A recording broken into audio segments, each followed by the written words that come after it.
Ágæta samkoma. Þann 16.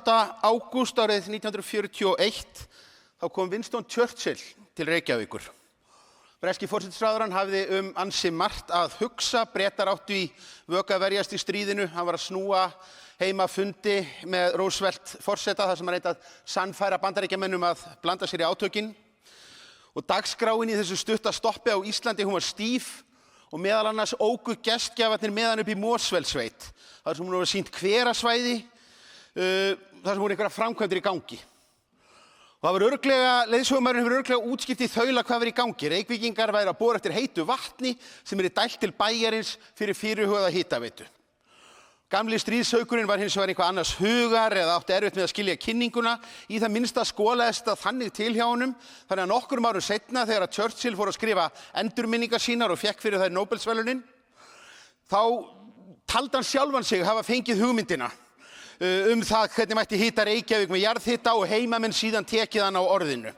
Íslendingar urðu afar móðgæðir yfir þessari ónákvæmni og sökuðu karlinum að skreyta sig með stolnum fjöðrum. En Churchill var vissulega nokkur vorkunn. Fyrir utan það að vera líklega ekki sérstaklega vel fyrir kallaður, það má eiginlega slá því föstu að hann hafi aldrei áður litið augum fjarvarma hitaveitu. Hvað þá í borg sem minnti frekar á smábæ í fátæku landi sem var ennþá að kljást við neikvæðar efnahagslegar afleiðingar heimskreppunar áratug fyrir. 2 árum seinna, ef hann hefði komið, þá hefði hann séð djúpa skurði í hver einustu götu bæjarins, þar sem hann verið að leggja hitaveiturör í hvert hús sem tilheyrði hinum skipulagða hluta Reykjavíkur, svæðisins innan Hringbrautar. Og í einu vettvangi þá skiptu Reykvíkingar hitakjafa. Kolakatlar og kolageymslur sem finna mátti í hverju einasta kjallara glötuðu hlutverki sínu. Þetta skref var þeim mun stærra ef haft í huga að þegar heita vatninu úr Mosfellssveit var hleypt á fyrsta húsið í Reykjavík voru innan við 20 ár frá því að fyrstu alvöru hugmyndirnar rötuðu á prent hérna heima að í einhverjum byggðum í Ameríku væru heitar uppsprettur notaðar til að kynda hús. Og hugsanlega mætti gera eitthvað slíkt með vatninu úr þvottalaugunum.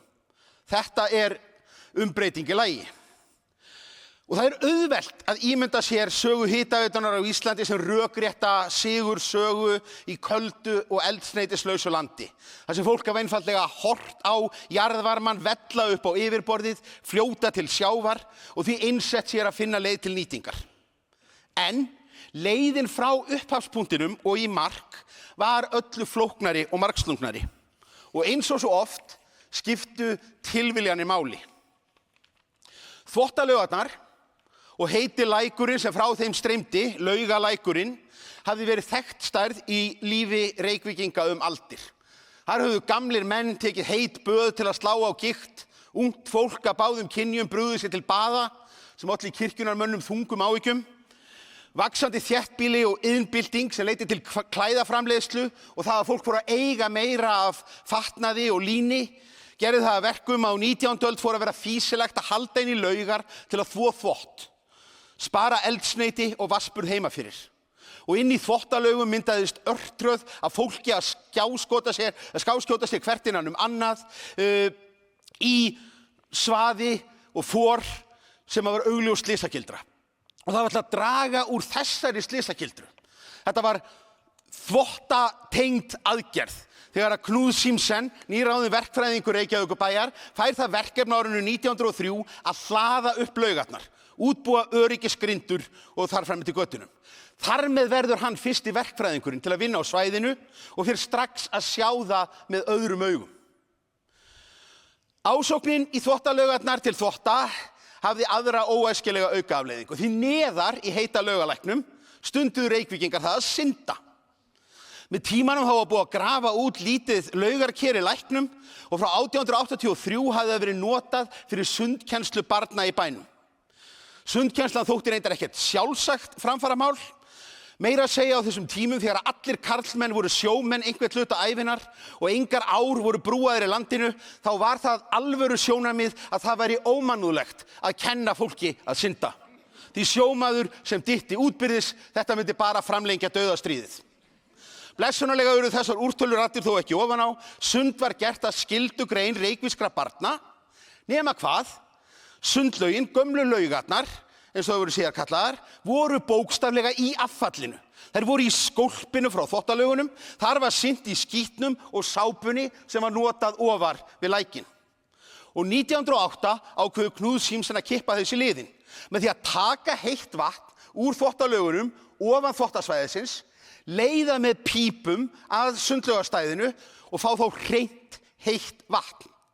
Árið eftir, þegar að vatnsveitan kemur svo til sögunar með kalda vatninu, þá var hægt að stilla hitastigið nákvæmlega.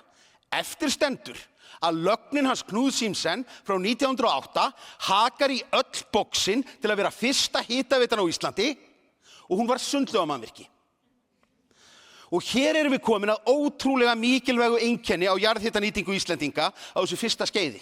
Hún snýst sund, hún snýst sundlaugar, sundmenningu, sem var rökrétt afleiðing af því hvað voru skilgreind samfélagsleg verkefni. Það var ekki hlutverk hins opinbera að sjá fólki fyrir orkugjafa til að kynda húsin sín. Það var verkefni einstaklingsins. Það var hins vegar samfélagslegt verkefni að tryggja að öll skólabörn yrðu synd. Og það kallaði annarkvort á ansi kalda sundtíma í tjörnum og vötnum eða sjónum yfir sumarið eða aðgang að sundlaug.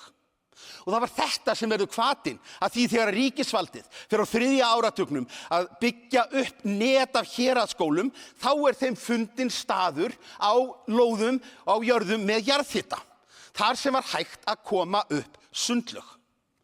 Það svo fyrri heimsstyrjöldin sem að breytir hugmyndum Íslendinga opinber verkefni. Skortur á flestum nauðsynjum og þó einhverjum eldsneyti verður til þess að ríkið og sveitarfélögin fara að stíga inn í. Sjá fólki fyrir mat, bæjarsjóður Reykjavíkur rekur bakari, rekur skóggerð, fyrir skipulagðar fiskveiðar, safnar skipuleggur sölu á kolum og olíu. Og kola- og olíuskortur stríðsins markar svo djúp spor í vitund landsmanna að allar ákvarðanir Íslendinga á millistríðsárunum verða skiljast í því ljósi. Markmiðið var sjálfsþurft. Þurfa ekki að treysta á innflutt eldsneyti sem gat brugðist ef að stríð braust út í öðrum löndum. Þetta var öryggismál og það gat réttlætt fjárfestingar umfram raunverulega arðbærni. Vatnsaflsvirkjanir féllu undir þetta sem og jarðgufuvirkjanir og svo var líka þessi endalausi draumur Íslendinga að finna íslensk kol, sem var til þess að það var ráðist í hvert verkefni á fætur öðrum. Afleitur surtarbrandur var grafinn upp á Skarðsströndinni og reynt að brenna með tilheyrandi ryk og fnyk. Svo seint sem 1980, þegar járnfrúin á Bretlandi farin að loka hverri kolanámun á fætur annarri, þá Alþingi Íslendinga að samþykkja styrkveitingar til þess að grafa eftir íslenskum kolum.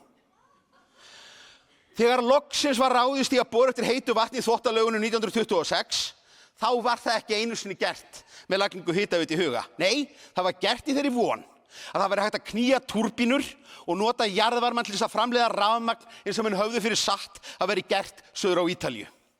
Á þessum tíma þó framtíðarsýnin ennþá sú að framtíðar hitagjafir Reykvíkinga verði rafmagn og ástæðan fyrir því að það var ráðist í þetta hliðarskref hérna í Laugarnesinu var sú að það var bor sem lá á lausu.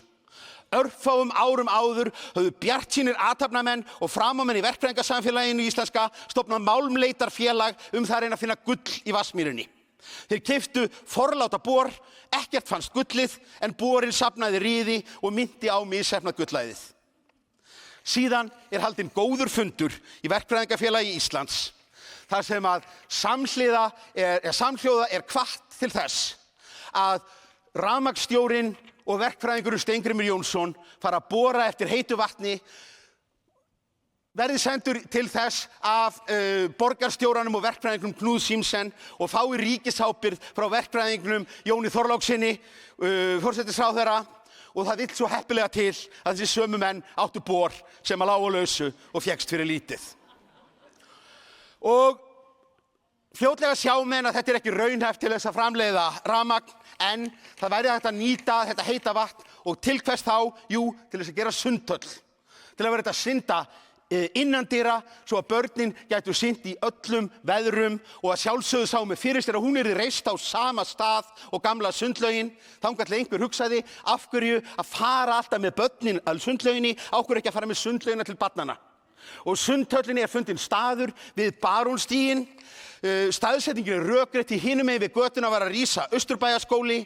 Og úr því að á annað borð var búið að vera að dæla vatninu alla leiðina á Barónsstíg, af hverju þá ekki að nota til að hita upp nýja skólahúsið, til að hita upp Landspítalann sem var í byggingu og rétt í tilraunaskyni að hleypa heitu vatni á nokkur hús við Bergþórugötuna. Og þessi litla dúkkuhitaveita árið 1930 verður þannig niðurstaða að ferilháðri þróun en ekki fyrirframgefnum markmiðum. Hún gerist vegna þess að fólk sem heldur að sé að fara að gera eitthvað annað reynist óvart vera rétta fólkið á rétta staðnum á réttum tíma og útkoman snilld. Sundhöllin, hún tafðist svo sem út af kreppunni en þá þegar var búið að taka ákvörðunina Reykjaveituna, tryggja sér jarðhitaréttindi í Mosfellsbænum og það sem átti að vera kreppuráðstöfun byggt í atvinnubótavinnu, endaði á að klárast í stríðinu þegar eftirspurn eftir vinnuafli hefur aldrei verið jafn mikil og það jafn dýrt. Og aumingja Churchill, hann skildi ekki neitt í neinu og gat talið sér trú þetta vera allt sem hann sér að þakka. Þannig að það er gott að vita að þó að margt breytist í heiminum, að þá eru stjórnmálamennirnir alltaf eins. Takk.